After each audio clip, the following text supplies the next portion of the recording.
Baik, selamat pagi, siang, sore, dan malam. Perkenalkan, saya Nicholas Nathan. Hari ini saya akan mereview jurnal yang berjudul tentang pengaruh penerapan strategi outsourcing dan strategi core kompetensi terhadap kinerja keuangan perusahaan.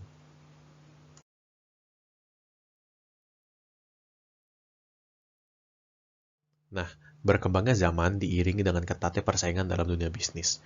Perusahaan tidak dapat lagi mengandalkan cara-cara tradisional dan konvensional dalam menjalankan bisnisnya. Dalam lingkungan bisnis yang telah berkembang pesat seperti sekarang, perusahaan tidak dapat menjalankan aktivitas bisnisnya tanpa bekerja sama dengan perusahaan lain. Strategi outsourcing dinilai sangat relevan dengan kondisi bisnis saat ini, di mana strategi ini menekankan kerjasama dengan perusahaan lain. Strategi ini menyerahkan pelaksanaan aktivitas pendukung atau non-core activities kepada pihak di luar perusahaan yang lebih ahli di bidang itu, sehingga perusahaan tidak direpotkan oleh aktivitas pendukung dan dapat memusatkan perhatiannya pada aktivitas atau core activity.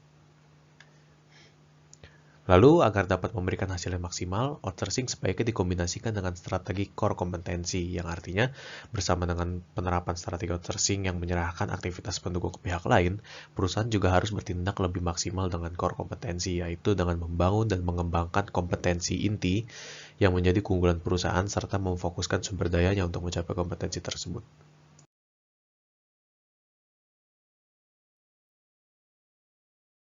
Yang pertama ada metode penelitian. Penelitian ini menggunakan tipe informasi akuntansi kualitatif di mana informasi yang disampaikan dalam hasil uji penelitian menggunakan angka sebagai indikator serta ukuran dalam menilai variabel independen dan dependen. Penelitian bersifat verifikatif karena menguji jawaban masalah yang bersifat sementara berdasarkan teori tertentu. Lalu kita masuk ke dalam teori penelitian. Teori dalam penelitian ini termasuk dalam teori akuntansi positif, di mana dalam penelitian ini menjelaskan secara rinci tentang apa itu strategi, outsourcing, core kompetensi, kinerja keuangan yang dapat diukur melalui beberapa pendekatan.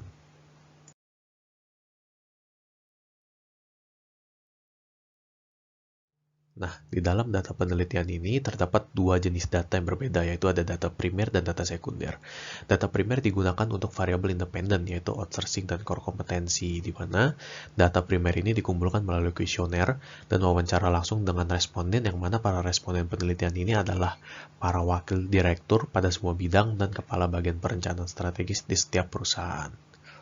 Lalu kita beralih ke data sekunder. Data sekunder digunakan untuk variabel dependen, yaitu kinerja keuangan, yang mana data sekunder ini diperoleh melalui dokumen-dokumen perusahaan publikasi Kementerian BUMN.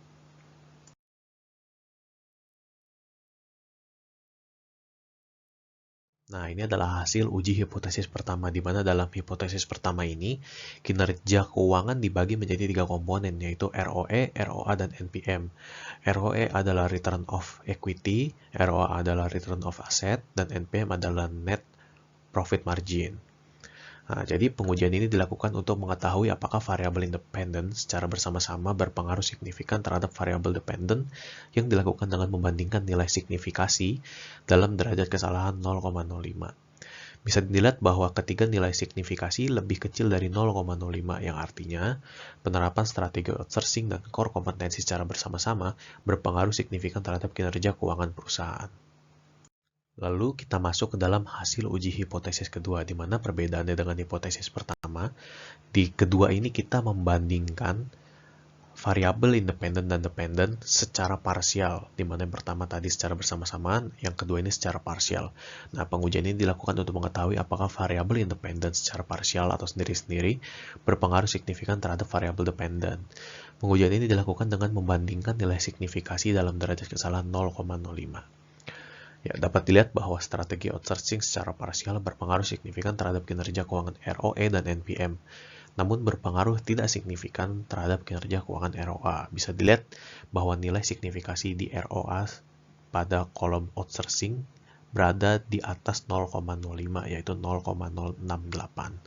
Nah, lalu untuk strategi core kompetensi secara parsial berpengaruh tidak signifikan terhadap ketiga ukuran kinerja keuangan perusahaan, karena nilai signifikasi dari core kompetensi di ketiga ukuran kinerja keuangan perusahaan tersebut berada di atas atau lebih dari 0,05.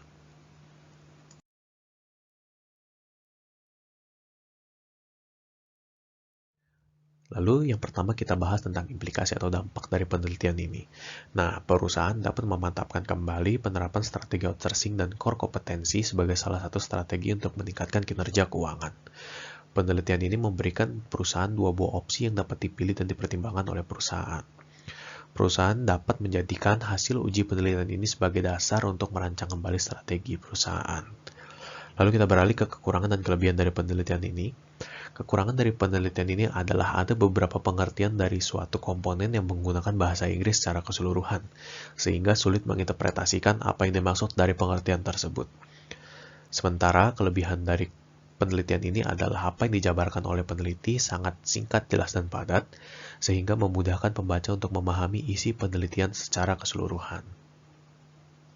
Baik, kesimpulannya, implementasi strategi outsourcing dan core kompetensi secara bersama-sama dinilai sangat berpengaruh positif terhadap kinerja keuangan, di mana perusahaan dapat memfokuskan diri di core activities atau aktivitas inti tanpa takut akan terbengkalainya non-core activities karena sudah dipegang perusahaan lain yang memang ahli di bidang tersebut.